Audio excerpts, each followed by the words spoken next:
2-6. 2-6. 2-6. 2-6. They're 2-6. 2-6, guys. They're 2-6. They're 2-6. They're 2-6. Hi, I'm Weston. Let me preface it with that. I love talking about the Jets. Maybe. I certainly talk about them. And I'm here to talk about the Jets losing to the Patriots. Falling to 2-6. They lost to the 1-6 Patriots to fall to 2-6. And I know what you're thinking. Weston, where was the Steelers video last week? They lost a game last week and you didn't make a video. Where's that at? And my response to that is I could not physically bring myself to make a video about it. Because I thought, foolishly, that was rock bottom. I thought that was rock bottom. I thought, in a week where you play on Sunday Night Football, following that Bills game on Monday Night Football, after you trade for Devontae Adams, following getting embarrassed in England and firing your head coach, following all that, I thought the Steelers game, getting run off the field, was rock bottom, right? Not just getting beat by the Steelers, but getting run off the field to where the third quarter was watched by exactly two brand of people, which were Pittsburghians, or whatever they are called, and masochists. And, buddy, I fell into the second category because I watched it. And I thought, like an idiot, that was rock bottom. Because there's nowhere else to go. Then, this week comes around, and it's like, you know that episode of Gravity Falls where Stan gets the bottomless pit, and they're all standing in the middle of nowhere in the woods, like near the Mystery Shack, but like a dirt patch in the woods, right? A bad place to be, next to a bottomless pit. And they're throwing their stuff in the pit, and then everyone falls into the bottomless pit. And then they fall for a while, and then they get spat out in the same crappy location they were in to begin with. That is the New York Jets. Like, you are in a bad spot, and then you fall in a bottomless pit for a while, and then eventually you're just kind of back up to where you thought was already terrible, and you're like, wow, well, at least it's not in the pit anymore, but that not in the pit is 7-10. But now we're back into the free fall of the bottomless pit. Because they had a chance today to do something that the New York Jets have not done since I have roamed this planet. For reference, I am 22 years old. I was born in 2002. And they had an opportunity to do something that I have never been present for. I bumped the microphone, and we're going to keep on trucking. Don't you think I'm cutting this? They don't deserve me to cut this video. They will get my unbridled rage. And that was sweep the Patriots. The Patriots, who are 1-6 entering play. The Patriots, who are just a really, really terrible team. Like, they're awful. They've won one game. They won the opening game, and they lost the next 6 in a row. And then the Jets rolled into town to Foxborough, and because they can just have no nice things, they lose. They lose by 2 points in a week where they missed a field goal and an extra point. And if you can do the math at home, that is 4. And I just simply... How is the main question I walk away with to this point. It's beyond the fact that they're 2-6. It's beyond everything, really. Like, it is the fact that you've lost 5 in a row. It is the fact that you are 2-6 and lost to the Patriots. And have lost to, I believe, every division rival. Most of the division rivals. You did beat the Patriots the first time. It's that you are getting embarrassed, right? Because you play good teams and you get slaughtered. You play division rivals and you lose in heartbreaking fashion. You play another division rival and you lose to a team that is genuinely going to be tanking and in the run-in for a top pick, which, I mean, at this point... Glad that Devontae Adams trade wasn't a first-round pick, am I right, guys? Like, that's where we're at. That's kind of where we're at right now. They look that bad. They look that bad. It's everything. Everything looks that bad. And it's not even like a future thing, because you have to imagine that the GM is gone. You have to imagine that Ulbrich hasn't showed anything in the past couple weeks that make you go, oh yes, permanent head coach. Like, there's probably going to be a new head coach and a new offensive coordinator and a new defensive coordinator, because he's probably still going to find a job elsewhere. I wouldn't want to come back to this. Would you want to come back to this if you were Ulbrich? And a new general manager. I don't know if I had already said that. And probably a new quarterback. It should be a new quarterback. I think I would legitimately rather have Mark Sanchez out there, because at least I'd have, like, nostalgia butterflies. And it's that you're going to have to tear it apart after this season. After rebuilding in 2017 and 18, and then trying to compete in 2019, but being terrible, and then being Tank Bowl in 2020, and then rebuilding in 21 and 22 and 23, and now trying to compete, but realizing that you're probably closer to the Tank Bowl than you are competing, or even being mediocre. Because you just can't do anything right. They are legitimately the worst run team in any of the 4 major North American sports. For the past 14 years. There is not an argument against it. I'm sorry. Like, every other team in America, any other team, name an NFL team, name an NHL team, an NBA team, and name any of them. They're better run over the past 14 years. They haven't made the playoffs since the 2010-11 season, guys. Like, their last postseason win was in the first presidential term of Barack Obama. We could very easily see a second Obama term, a Trump term, a Biden term, and another term before they make the playoffs. They're going to. Like, we're going to see it. They're not doing it this year. And even if they win, one of the people will be in there that is not currently in there. That's where they're at. Like, 4 different people might be president by the time they make another Super Bowl, dude. Or by the time they make a playoff appearance, dude. That's insane. That is insane. The only other team that is with them are the Buffalo Sabres. And here is how I make the argument that they are worse run. Because, yes, they both have equal playoff droughts. I do not believe the Sabres have equal losing season droughts. I believe they've been above 500 in the past since 2015. But this is where I ultimately make my case. You see, in the 2014-15 season, the Buffalo Sabres ended the season and ended up with the 2nd overall pick in the NHL draft. They were called the McEichel Sabres, if you're not familiar with the NHL, and that's because there were 2 players in the top of the draft, Jack Eichel and Connor McDavid, that were going to be the 1st and 2nd overall pick.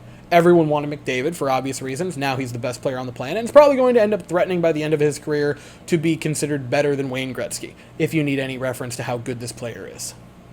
And the thought process with those Sabres were, well, if we finish first, and by first I mean last, we're going to get either the 1st or 2nd overall pick. Now, they got the 2nd overall pick, but they did finish first, meaning that they had the best opportunity, the best chance in the draft lottery to get the McDavid pick. When the Sabres set out to be terrible and to win the draft lottery, to get the 1st overall pick, they did everything within their team's control to do that. The Jets, when they were trying to tank for the Darnold pick, debatably, and especially for the Lawrence pick, couldn't even lose correctly. They couldn't. They wound up with the 3rd and 2nd, and it was actually the 6th and 2nd. They cannot do anything correctly. They cannot scout free agency. We have seen that go so wrong so many different times with so many different positions. And you might say, well, what about this guy? And it's to a point where I am not going to say the Jets have not made good transactions. They have. When you spend as much money as the New York Jets do consistently, when you are as cash-strapped as they are consistently, yeah, you're going to hit on some of them out of sheer dumb luck. Like, if I throw 80 darts at a board, eventually I'm going to hit a bullseye.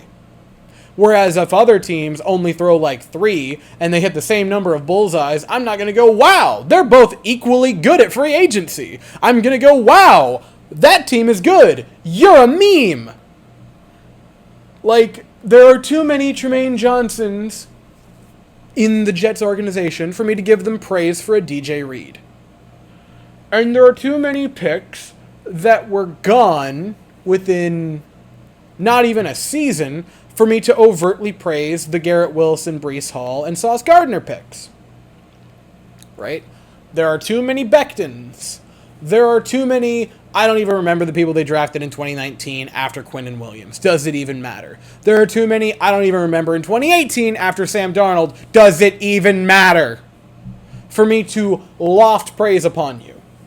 Remember Denzel Mims when he was going to be the savior of a wide receiver? You remember that, guys? Like... They can't scout free agency. They can't really scout in the draft. They can't lose correctly. They sure as hell can't win. We've seen that play out in real time. They are the worst run team in North America. And the drought's going to continue. And I wouldn't imagine they're going to be competitive next year. Like, it's at the point where you hope this year they end up being in the dumps enough that they get that high draft pick and then they spend it on a quarterback. Because if they don't, then they're either going to have to fully commit next year to tearing it to the ground and going for that pick, or, God forbid, they bring in a new coach and GM in the offseason and go, you know what? We got one more year of Aaron Rodgers, and one more cheap year of Sauce Gardner, and one more cheap year of Breece Hall and Garrett Wilson. Run it back, baby! And then we don't end up actually going for a rebuild until 2026, where then they finally start trying to lose. And then they get their quarterback in the 2027 draft. And then they start being competitive in 2028.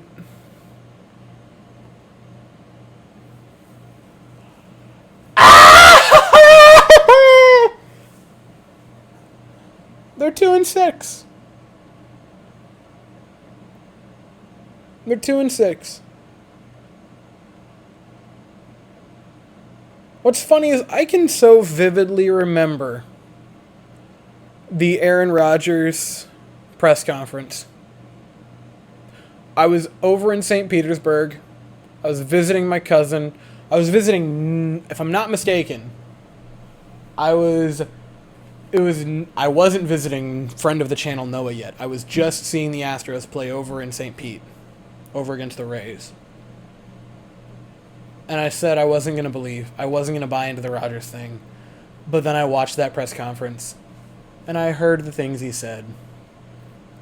And I saw the Aaron Rodgers jersey, and I can remember vividly that a really good friend of mine who I've known for like 7 years now was like, the Aaron Rodgers jersey is a must-own item for us.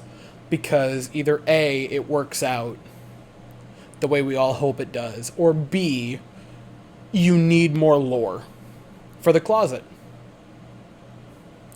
Because either it works out and it is a beautiful reminder of a really fun little short stint where they were good, or it burns. It crashes and burns like everything does with this organization. And it's just another little joke. It's another $129.99 joke that this stupid fan base has bought, because all we do is believe and buy into it. And you can tell that from the jersey sales. You can tell that from the fact that there are so many people on this website that have made careers out of talking about the Jets, whether it be Matt O'Leary or Jet Central or Jet Talk 24/7, or all of these wonderful, wonderful content creators who have been at it for almost a decade now, or over a decade now, and they've never had the opportunity to talk about a team that's even been 500, let alone in the playoffs. And like, that's the evidence that this fan base will believe and that they want to be good more than anything else. And he was right. It was just another piece of lore. All it was is another joke that this franchise got us for.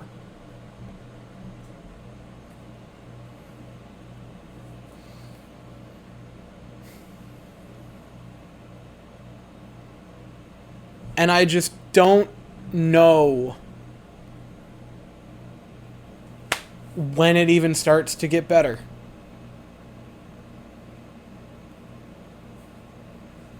I remember wearing that Rodgers jersey to a Tampa Bay Rays and Toronto Blue Jays game as a joke. Little did I know that I actually was the one in the clown makeup. I think I've said it every time that I've made a video this season, which isn't many for the Jets. I'm so grateful to the friend of the channel, Benny, who sent me this Jets jersey and got me this Jets jersey. I'm so thankful to Benny because he saved me. He saved me from myself. Because I would have gotten one. They're such nice jerseys this season. The redesign / going back to the olden days. It's so nice, dude. They look so good. Those jerseys are so good. And I would have bought one. But then he sent me a picture of this Mark Sanchez jersey. And I was like, it's perfect. It's perfect. And I don't know that I don't need another one. All I need is this. The last quarterback to win a playoff game for this team.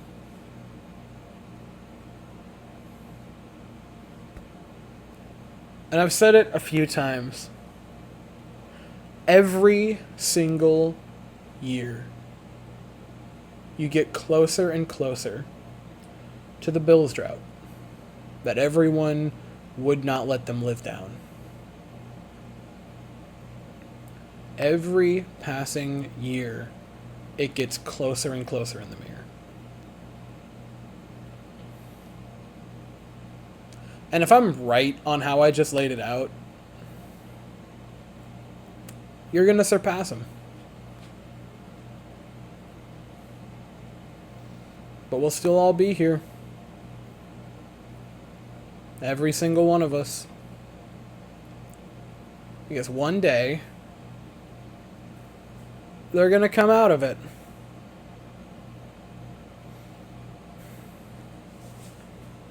One day, they're going to make a playoff appearance. And they're going to win the first one. And they're going to win the second one. And they're going to win the third one. And then after a 2-week break, where my heart rate is probably consistently at about 180 beats per minute resting, they're going to play in a Super Bowl. And they're going to win it. And I, no matter what age I am at that time, am going to revert back to that 8-year-old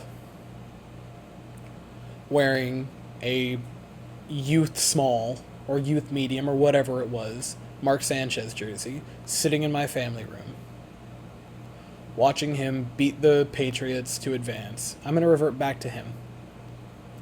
And all of the torment that they've subjected this fan base to. It'll still be there.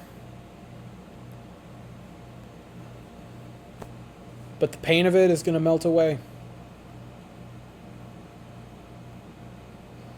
And I don't know what's worse. That I can paint such a vivid picture of what it's going to be like,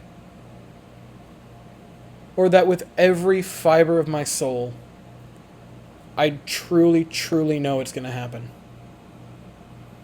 I truly, truly believe it's going to happen. But they're not there yet. But no matter how long it takes, when they finally reach the peak, I'll probably be in this jersey.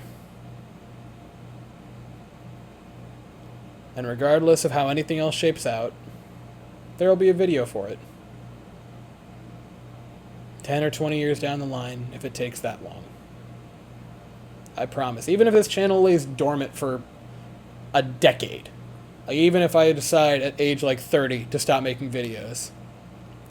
And then when I'm 40 they win. I'll come back. Or maybe I'll be making videos consistently every single day by then. Who's to say?